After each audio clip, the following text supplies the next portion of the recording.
दोस्तों सोचिए, आपके ट्रेडिंग अकाउंट में कैपिटल इतना छोटा है कि एक मामूली सा लॉस भी आपको अंदर से हिला देता है। अब सवाल ये नहीं है कि आपके पास पैसा कम है। असली सवाल ये है कि छोटा कैपिटल आपके माइंड के साथ क्या कर रहा है। क्योंकि जब कैपिटल छोटा होता है, तब हम हर ट्रेड को जरूरत से ज्यादा इंपॉर्टेंट बना देते हैं। एक लॉस सिर्फ लॉस नहीं रहता, वो ईगो बन जाता है। अगली ट्रेड सिर्फ एक सेटअप नहीं रहती, वो पिछले लॉस को रिकवर करने की कोशिश बन जाती है। और फिर धीरे धीरे ट्रेडिंग प्लान पीछे चला जाता है और साइकोलॉजी पूरे डिसीजन को कंट्रोल करने लगती है। लेकिन यहां एक ऐसी बात है जिसे शायद आपने पहले इस तरह नहीं सोचा होगा। क्या छोटा कैपिटल वास्तव में आपकी सबसे बड़ी कमजोरी है, या यही छोटा कैपिटल आपकी ट्रेडिंग साइकोलॉजी को सबसे तेजी से स्ट्रांग बनाने का मौका है? क्योंकि अगर आप छोटे कैपिटल के साथ रिस्क को एक्सेप्ट करना, लॉस को बिना रिवेंज ट्रेडिंग के हैंडल करना, अपनी एक्सपेक्टेशंस को कंट्रोल करना और बिना इमोशन के अपने रूल्स फॉलो करना सीख गए, तो जब कैपिटल बड़ा होगा, आपकी साइकोलॉजी पहले से तैयार होगी। लेकिन अगर छोटा कैपिटल बढ़ाने की जल्दी में आपने गलत हैबिट्स बना ली, तो कैपिटल बढ़ने के साथ आपकी प्रॉब्लम्स भी बड़ी हो सकती हैं। इसलिए आज हम बात सिर्फ छोटे कैपिटल की नहीं करेंगे। हम समझेंगे कि छोटा कैपिटल आपके माइंडसेट को कैसे टेस्ट करता है, कौन सी साइकोलॉजिकल मिस्टेक्स आपको बार बार गलत ट्रेड लेने पर मजबूर करती हैं, और कैसे आप छोटे कैपिटल को पैसा कमाने की मशीन नहीं, बल्कि अपनी ट्रेडिंग साइकोलॉजी की ट्रेनिंग ग्राउंड बना सकते हैं। क्योंकि ट्रेडिंग में बड़ा कैपिटल बनाने से पहले आपको अपने माइंड को बड़ा बनाना पड़ता है। अगर आप इस पूरी बात को सिर्फ सुनकर छोड़ना नहीं चाहते, बल्कि अपनी ट्रेडिंग को एक स्ट्रक्चर तरीके से सीखना चाहते हैं, तो मेरे पास आपके लिए एक कंप्लीट इंट्राडे और स्कैल्पिंग ट्रेडिंग कोर्स है। कोर्स की डिटेल्स डिस्क्रिप्शन में दी गई हैं। दोस्तों, जब आपके ट्रेडिंग अकाउंट में कैपिटल छोटा होता है, तब मार्केट की हर छोटी मूवमेंट आपके लिए अचानक बहुत बड़ी बन जाती है। एक ट्रेड में थोड़ा प्रॉफिट आता है तो माइंड तुरंत सोचने लगता है कि अब इसी तरीके से रोज पैसा बनाया जा सकता है। लेकिन जैसे ही एक लॉस आता है, वही माइंड दूसरी कहानी शुरू कर देता है कि ये लॉस जल्दी से जल्दी रिकवर करना है। यहीं से छोटे कैपिटल की असली साइकोलॉजी शुरू होती है।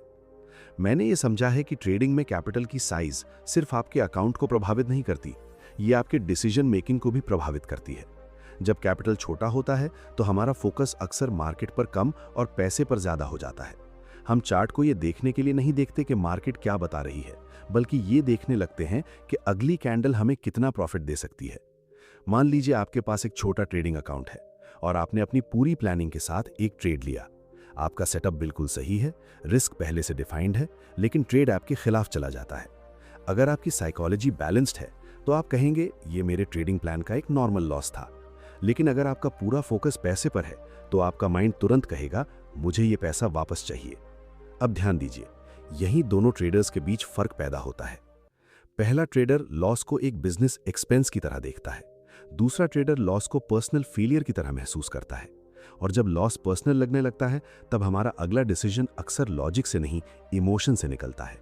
फिर हम सोचते हैं अगली ट्रेड में थोड़ा ज्यादा क्वांटिटी ले लेते हैं, पिछला लॉस भी रिकवर हो जाएगा और प्रॉफिट भी मिल जाएगा। लेकिन मार्केट को आपकी पिछली ट्रेड के बारे में कुछ पता नहीं है। मार्केट को यह भी पता नहीं कि आपने कितना लॉस किया है और आपको कितना पैसा वापस चाहिए। मार्केट सिर्फ प्राइस एक्शन के अनुसार मूव करती है। यही बात समझना बहुत जरूरी है, क्योंकि छोटा कैपिटल अक्सर हमें एक खतरनाक इल्यूजन देता है। हमें लगता है कि अगर हम जल्दी से बड़ा रिटर्न निकाल लें तो हमारा कैपिटल जल्दी बड़ा हो जाएगा। लेकिन इसी जल्दी में हम अपनी पोजीशन साइज बढ़ा देते हैं, ज्यादा ट्रेड्स लेने लगते हैं और अपने रिस्क रूल्स को इग्नोर करने लगते हैं। फिर एक छोटा लॉस हमें दूसरा ट्रेड लेने पर मजबूर करता है। दूसरा ट्रेड गलत होता है तो तीसरा ट्रेड आता है। धीरे धीरे ट्रेडिंग प्लान गायब हो जाता है और हमारा पूरा ध्यान सिर्फ एक चीज पर रह जाता है, पैसा वापस चाहिए।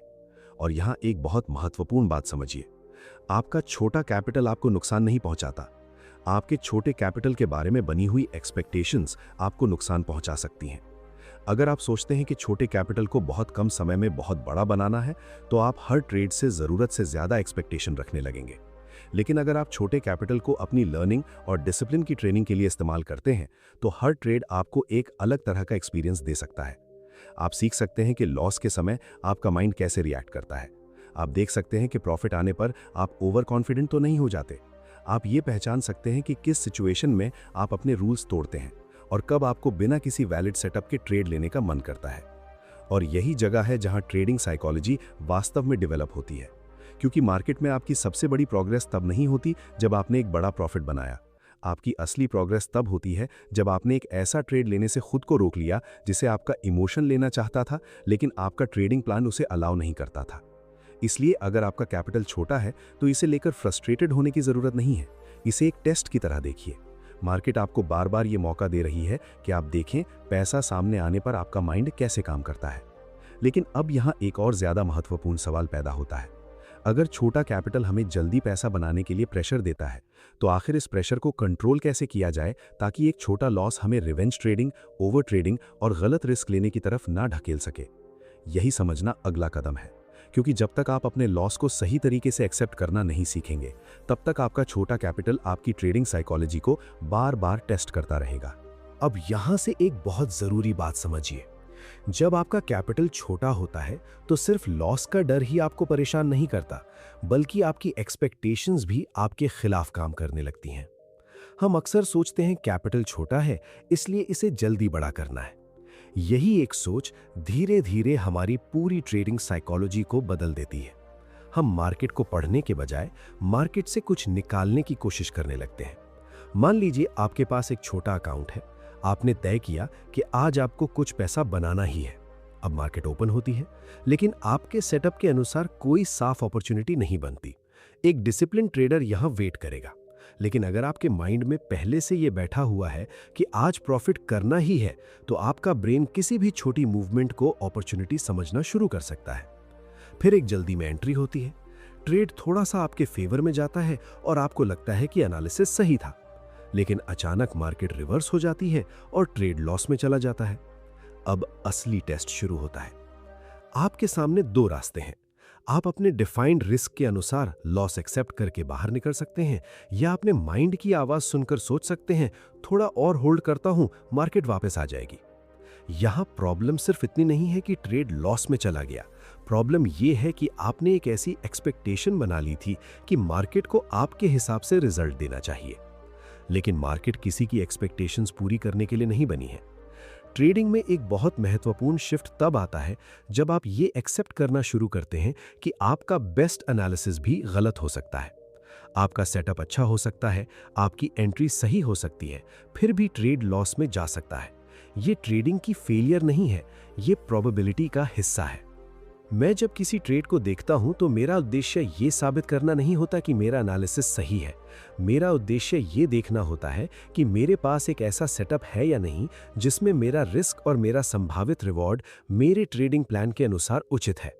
ये डिफरेंस बहुत बड़ा है, क्योंकि अगर आपका उद्देश्य सही साबित होना है तो लॉस आते ही आपका ईगो एक्टिवेट होगा। लेकिन अगर आपका उद्देश्य अपने प्रोसेस को एग्जीक्यूट करना है तो लॉस आने पर भी आपका माइंड ज्यादा स्टेबल रह सकता है। छोटे कैपिटल में यह बात और भी महत्वपूर्ण हो जाती है, क्योंकि जब अकाउंट छोटा होता है तब हर लॉस बड़ा महसूस हो सकता है। लेकिन अगर आप हर लॉस को रिकवर करने की कोशिश करेंगे तो आपका पूरा फोकस अगले ट्रेड पर चला जाएगा। फिर आप ये नहीं पूछेंगे कि अगला सेटअप अच्छा है या नहीं, आप सिर्फ ये सोचेंगे कि मुझे पिछला पैसा वापस चाहिए। यही सोच रिवेंज ट्रेडिंग की शुरुआत कर सकती है। और रिवेंज ट्रेडिंग का सबसे खतरनाक हिस्सा यह है कि उस समय ट्रेडर को लगता है कि वो अपने लॉस को कंट्रोल करने की कोशिश कर रहा है, जबकि वास्तव में लॉस उसके डिसीजन को कंट्रोल कर रहा होता है। इसलिए मैंने ये समझा कि ट्रेडिंग में आपको मार्केट से पहले अपनी एक्सपेक्टेशंस को मैनेज करना पड़ता है। आप ये एक्सपेक्ट नहीं कर सकते कि हर दिन प्रॉफिट होगा। आप ये एक्सपेक्ट नहीं कर सकते कि हर सेटअप काम करेगा। आप ये भी एक्सपेक्ट नहीं कर सकते कि छोटा कैपिटल कुछ ही दिनों में बड़ा कैपिटल बन जाएगा। लेकिन आप एक चीज कंट्रोल कर सकते हैं, आप अपने डिसीजन को कंट्रोल कर सकते हैं। आप तय कर सकते हैं कि बिना सेटअप के ट्रेड नहीं लेंगे। आप तय कर सकते हैं कि पहले से डिफाइंड रिस्क से ज्यादा रिस्क नहीं लेंगे। आप तय कर सकते हैं कि एक लॉस के बाद तुरंत अगली ट्रेड लेकर उसे रिकवर करने की कोशिश नहीं करेंगे। और सबसे जरूरी, आप ये तय कर सकते हैं कि आपका कॉन्फिडेंस एक ट्रेड के रिजल्ट से नहीं बल्कि आपके कंसिस्टेंट प्रोसेस से बनेगा। यहीं से छोटा कैपिटल एक प्रेशर नहीं बल्कि एक ट्रेनिंग ग्राउंड बनना शुरू होता है। क्योंकि जब आप छोटे कैपिटल पर अपनी एक्सपेक्टेशंस को कंट्रोल करना सीख जाते हैं, तब धीरे धीरे आपका माइंड प्रॉफिट के पीछे भागने के बजाय प्रोबेबिलिटी को समझने लगता है। लेकिन अब एक और गहरा सवाल सामने आता है। अगर हम जानते हैं कि हर ट्रेड में प्रॉफिट गारंटीड नहीं है, तो फिर लॉस आने के बाद हमारा माइंड उसे एक्सेप्ट क्यों नहीं कर पाता? और आखिर रिस्क को इमोशन के बिना एक्सेप्ट करने की साइकोलॉजी कैसे डेवलप की जाए? यही अगली समझ आपकी पूरी ट्रेडिंग अप्रोच को बदल सकती है। अब तक हमने समझा कि छोटा कैपिटल सिर्फ पैसे की कमी नहीं है, यह आपकी एक्सपेक्टेशंस और आपकी साइकोलॉजी का टेस्ट भी है। लेकिन अब एक ऐसी चीज आती है जहां ज्यादातर ट्रेडर्स जानते तो सब कुछ है, फिर भी उसी जगह सबसे ज्यादा गलती करते हैं। वो है रिस्क को सच में एक्सेप्ट करना। रिस्क को एक्सेप्ट करने का मतलब सिर्फ इतना नहीं है कि आपने स्टॉप लॉस चार्ट पर लगा दिया। असली रिस्क एक्सेप्टेंस तब शुरू होती है जब ट्रेड लेने के बाद मार्केट आपके खिलाफ जाए और आपका माइंड आपको स्टॉप लॉस हटाने, पोजीशन बढ़ाने या ट्रेड को ज्यादा देर तक होल्ड करने के लिए मजबूर न करे। मान लीजिए आपने एक सेटअप देखकर एंट्री ली। आपने पहले ही तय किया कि अगर प्राइस एक निश्चित लेवल तक पहुंचता है तो आपका एनालिसिस इनवैलिड माना जाएगा और आप ट्रेड से बाहर निकल जाएंगे। अब मार्केट धीरे धीरे उसी लेवल की तरफ बढ़ने लगती है। उस समय चार्ट पर सिर्फ कैंडल्स नहीं चल रही होती, आपके माइंड के अंदर भी एक पूरी कहानी चल रही होती है। आप सोचते हैं शायद अगली कैंडल वापस ऊपर चली जाए, थोड़ा और वेट कर लेते हैं। इतना छोटा लॉस क्यों एक्सेप्ट करूं? मार्केट पहले भी यहां से रिवर्स हुई थी। और धीरे धीरे आपका फिक्स्ड रिस्क एक इमोशनल डिसीजन में बदल जाता है। अब ध्यान दीजिए, आपने ट्रेड मार्केट की प्रोबेबिलिटी देखकर लिया था, लेकिन एग्जिट अपने इमोशन के आधार पर कर रहे हैं। यही फर्क एक रैंडम ट्रेडर और डिसिप्लिन ट्रेडर के बीच दिखाई देता है। मैंने ये समझा है कि किसी ट्रेड में एंट्री लेने से पहले ही आपको ये स्वीकार करना चाहिए कि ये ट्रेड गलत भी हो सकता है। अगर आप ये एक्सेप्टेंस एंट्री के बाद करने की कोशिश करेंगे तो बहुत देर हो चुकी होगी, क्योंकि पोजीशन में पैसा लगा होने के बाद हमारा माइंड न्यूट्रल रहना मुश्किल हो जाता है। छोटे कैपिटल में ये प्रॉब्लम और ज्यादा दिखाई देती है, क्योंकि अगर आपका अकाउंट छोटा है तो आपको हर रुपये का रिजल्ट ज्यादा महसूस हो सकता है। एक लॉस आपको ये सोचने पर मजबूर कर सकता है कि अब अगली ट्रेड में ज्यादा पैसा बनाना पड़ेगा। लेकिन अगर आपने रिस्क पहले से एक्सेप्ट किया है तो लॉस आपके लिए सरप्राइज नहीं होगा। आप कहेंगे, हाँ, मैंने इस पॉसिबिलिटी को पहले ही एक्सेप्ट किया था। ये ट्रेड मेरे प्लान के अनुसार था, लेकिन इसका रिजल्ट मेरे कंट्रोल में नहीं था। यहाँ एक बहुत महत्वपूर्ण साइकोलॉजिकल शिफ्ट होता है। आप रिजल्ट को कंट्रोल करने की कोशिश छोड़कर अपने बिहेवियर को कंट्रोल करना शुरू करते हैं, और ट्रेडिंग में यही आपके कंट्रोल का वास्तविक क्षेत्र है। आप ये कंट्रोल नहीं कर सकते कि अगली कैंडल ग्रीन होगी या रेड। आप ये कंट्रोल नहीं कर सकते कि मार्केट आपके एंट्री के बाद तुरंत आपके फेवर में जाएगी या पहले स्टॉप लॉस को टच करेगी। आप ये कंट्रोल नहीं कर सकते कि आपका अगला ट्रेड विनर होगा या लूजर, लेकिन आप ये कंट्रोल कर सकते हैं कि आपने कितना रिस्क लिया। आप ये कंट्रोल कर सकते हैं कि आपने अपना ट्रेडिंग प्लान फॉलो किया या नहीं। आप ये कंट्रोल कर सकते हैं कि लॉस के बाद आपने रिवेंज ट्रेड लिया या नहीं। और यही सोच धीरे धीरे आपके अंदर एक अलग तरह का कॉन्फिडेंस बनाती है। ये कॉन्फिडेंस किसी बड़े प्रॉफिट से नहीं आता। ये कॉन्फिडेंस तब आता है जब आपको पता होता है कि चाहे मार्केट कुछ भी करे, मैं अपने रूल्स के बाहर जाकर रिएक्ट नहीं करूंगा। अब यहां एक और गलती होती है। कुछ ट्रेडर्स रिस्क को एक्सेप्ट करने के नाम पर बहुत बड़ा रिस्क लेने लगते हैं और कहते हैं अगर लॉस होना ही है तो होने दो। ये रिस्क एक्सेप्टेंस नहीं है, ये केयरलेसनेस है। सही रिस्क एक्सेप्टेंस का मतलब है कि आप ऐसा रिस्क लें जिसे लॉस होने पर भी इमोशनली और फाइनेंशियली हैंडल कर सकें। क्योंकि अगर एक ट्रेड का लॉस आपके माइंड को इतना डिस्टर्ब कर देता है कि आप अगले 5 डिसीजंस गलत लेने लगते हैं, तो समस्या सिर्फ उस लॉस में नहीं थी, समस्या आपके रिस्क साइज में भी थी। इसलिए छोटे कैपिटल के साथ सबसे जरूरी काम ये नहीं है कि आप हर ट्रेड से ज्यादा पैसा निकालें। जरूरी ये है कि आप अपने रिस्क को इतना कंट्रोल रखें कि एक खराब ट्रेड आपकी पूरी डिसीजन मेकिंग को खराब न कर सके। याद रखिए, मार्केट में आपका काम हर बार सही साबित होना नहीं है। आपका काम इतना मजबूत प्रोसेस बनाना है कि गलत होने के बाद भी आप टूटे नहीं। लेकिन अब यहां सबसे बड़ा सवाल आता है, अगर रिस्क को एक्सेप्ट कर लिया, लॉस को बिजनेस का हिस्सा भी मान लिया, तो फिर छोटा कैपिटल तेजी से बड़ा करने की इच्छा को कैसे कंट्रोल किया जाए? क्योंकि आखिर में यही डिजायर हमें ज्यादा ट्रेड्स, ज्यादा क्वांटिटी और ज्यादा रिस्क लेने की तरफ खींचती है। तो क्या छोटे कैपिटल को बड़ा करने की कोशिश ही हमारी सबसे बड़ी साइकोलॉजिकल ट्रैप है? अब यहाँ हमें ट्रेडिंग की उस साइकोलॉजी को समझना है जहाँ सबसे ज्यादा ट्रेडर्स अपने छोटे कैपिटल को बड़ा करने के चक्कर में अपना डिसिप्लिन खो देते हैं। जब अकाउंट छोटा होता है तो माइंड बार बार कहता है मुझे जल्दी ग्रो करना है। अगर मैं छोटा रिस्क लूंगा तो कैपिटल बहुत धीरे बढ़ेगा, इसलिए थोड़ा ज्यादा रिस्क ले लेता हूं। शायद आज अच्छा प्रॉफिट हो जाए, शायद एक दो बड़ी ट्रेड्स मेरा अकाउंट तेजी से ग्रो कर दें। सुनने में ये सोच लॉजिकल लग सकती है, लेकिन यहीं से एक डेंजरस साइकिल शुरू हो सकता है। आप एक बड़ा ट्रेड लेते हैं, अगर प्रॉफिट मिल गया तो आपका कॉन्फिडेंस अचानक बढ़ जाता है। फिर अगली ट्रेड में आपको लगता है कि मैं इसे दोबारा कर सकता हूं। पोजीशन साइज बढ़ती है, एक्सपेक्टेशंस बढ़ती हैं और धीरे धीरे रिस्क भी बढ़ता जाता है। लेकिन अगर वही ट्रेड लॉस में चला गया तो माइंड कहता है ये पैसा वापस लेना है। फिर आप जल्दी में दूसरा ट्रेड लेते हैं और अब आपका उद्देश्य अच्छा सेटअप लेना नहीं है, बल्कि पिछला लॉस रिकवर करना है। यही वो मोमेंट है जहां डिसिप्लिन की असली परीक्षा होती है। मैंने समझा है कि छोटे कैपिटल को बड़ा करने का सबसे मजबूत तरीका हर दिन बड़ा प्रॉफिट खोजने की कोशिश करना नहीं है। असली काम है अपने कैपिटल को अनावश्यक रिस्क से बचाते हुए एक कंसिस्टेंट प्रोसेस डेवलप करना। क्योंकि अगर आपका कैपिटल आज थोड़ा बढ़ा और कल एक गलत डिसीजन में उसका बड़ा हिस्सा चला गया, तो आपने ग्रोथ नहीं बनाई, आपने सिर्फ एक इमोशनल साइकिल बनाया। एक डिसिप्लिन ट्रेडर ये समझता है कि नो ट्रेड भी एक डिसीजन है। हर कैंडल में अपॉर्चुनिटी नहीं होती, हर मार्केट सेशन में ट्रेड करना जरूरी नहीं होता और हर प्रॉफिट को तुरंत दोबारा मार्केट में लगाने की जरूरत भी नहीं होती। आपका छोटा कैपिटल आपको पेशेंस सिखा सकता है, अगर आप उसे जल्दी बड़ा करने की बजाय सही तरीके से मैनेज करना सीखें। और सबसे महत्वपूर्ण बात, डिसिप्लिन का मतलब ये नहीं है कि आप कभी गलती नहीं करेंगे। डिसिप्लिन का मतलब है कि गलती होने के बाद आप उसे और बड़ी गलती में बदलने से रोक पाएंगे। यही छोटा कैपिटल धीरे धीरे आपको सिखाता है कि ट्रेडिंग में सर्वाइवल पहले आता है और ग्रोथ उसके बाद। लेकिन अब आखिरी और शायद सबसे महत्वपूर्ण सवाल यह है कि अगर कैपिटल को बचाना और डिसिप्लिन को बनाए रखना इतना जरूरी है, तो एक ट्रेडर अपने छोटे कैपिटल के साथ ऐसी कौन सी साइकोलॉजी डेवलप करे जो कैपिटल बड़ा होने के बाद भी उसे वही गलतियां दोहराने से बचाए। क्योंकि असली बदलाव अकाउंट में नहीं, आपके माइंडसेट में होना शुरू होता है। अब तक हमने समझा कि छोटा कैपिटल हमें कितना प्रेशर दे सकता है, हमारी एक्सपेक्टेशंस कैसे हमारे डिसीजन को प्रभावित कर सकती हैं, रिस्क को एक्सेप्ट करना क्यों जरूरी है और डिसिप्लिन क्यों किसी भी बड़े कैपिटल से ज्यादा इंपॉर्टेंट हो सकता है।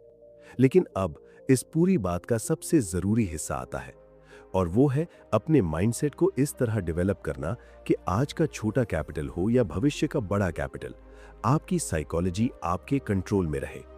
मैंने ट्रेडिंग में यह समझा है कि असली ग्रोथ उस दिन शुरू नहीं होती जिस दिन अकाउंट में बहुत पैसा आ जाता है। असली ग्रोथ उस दिन शुरू होती है जिस दिन आप पैसे के रिजल्ट से ज्यादा अपने डिसीजन की क्वालिटी को इंपॉर्टेंस देने लगते हैं।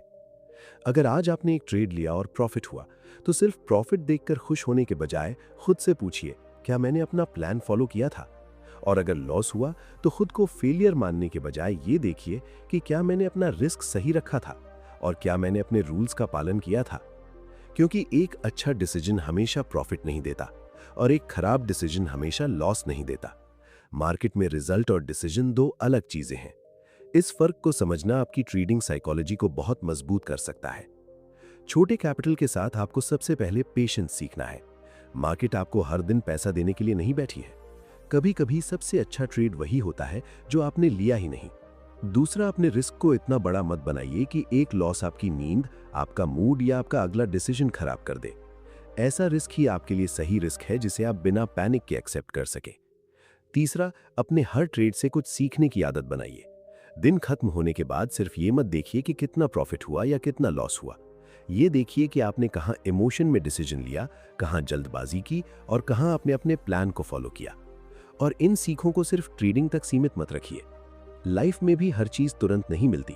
करियर में ग्रोथ धीरे होती है, बिजनेस में एक्सपीरियंस समय के साथ आता है, रिलेशनशिप्स में ट्रस्ट धीरे बनता है और पर्सनल ग्रोथ भी एक दिन में नहीं होती। अगर आप हर जगह जल्दी रिजल्ट चाहते रहेंगे तो आप गलत डिसीजंस लेने की संभावना बढ़ा देंगे। लेकिन अगर आप प्रोसेस पर फोकस करना सीख गए, छोटे कदमों को रिस्पेक्ट करना सीख गए और फेलियर को फीडबैक की तरह देखना सीख गए, तो यही साइकोलॉजी आपकी पूरी लाइफ में काम आएगी। इसलिए अपने छोटे कैपिटल को अपनी कमजोरी मत समझिए, उसे अपनी ट्रेनिंग समझिए। अपने लॉस को अपनी पहचान मत बनाइए, उसे फीडबैक बनाइए। और अपने प्रॉफिट को अपनी सुपीरियॉरिटी मत समझिए, उसे सिर्फ एक रिजल्ट की तरह देखिए। क्योंकि आखिर में सबसे बड़ा कैपिटल आपके ट्रेडिंग अकाउंट में नहीं, आपके माइंडसेट में होना चाहिए।